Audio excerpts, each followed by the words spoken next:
Je vous propose dans cette prochaine série de capsules de démystifier ce qu'est le chamanisme. Peut-être que certains d'entre vous ont déjà exploré dans différentes traditions, sont familières à toute cette culture, mais peut-être que pour certains d'entre vous, c'est tout nouveau tout ça. C'est comme rentrer dans un nouveau monde. Donc, on va aller démystifier tout ça. On va regarder les concepts clés, la mythologie qui entoure le chamanisme.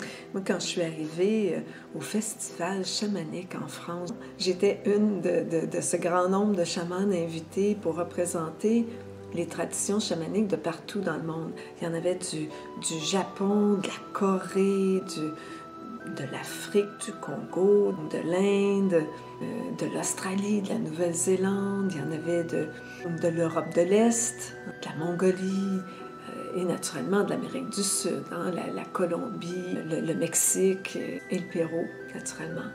Alors moi, je représentais le Canada. Canada, Pérou, je porte les deux médecines, je fais un peu le pont entre le nord et le sud. Et ce qui m'a vraiment frappé, même si je le savais au niveau intellectuel, ce qui m'a vraiment frappé, c'est comment toutes ces traditions, quelle que soit leur origine, d'où ils viennent sur la planète, ont tous ces mêmes fondements spirituels, travaillent avec les éléments et ont tous les mêmes cérémonies. Ça va varier un petit peu. Exemple, nous, on utilise de l'huile sur le feu, d'autres vont utiliser du tabac, d'autres, celle de Tuva, mettaient du lait sur le feu pour honorer le feu.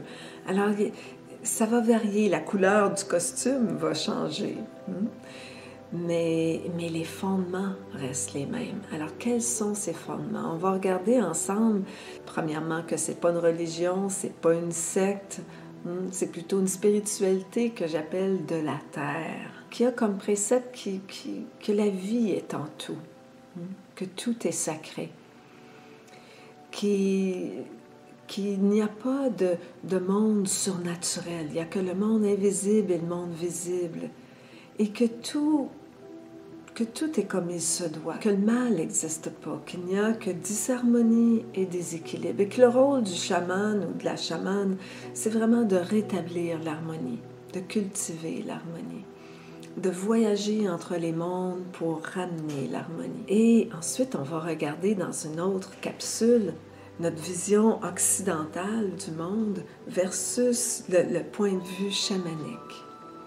Et ensuite, on va terminer avec une capsule pour vous introduire le chamanisme des Andes plus particulièrement. Quelle est sa couleur, ses traditions, la culture inca, d'où provient tout ça.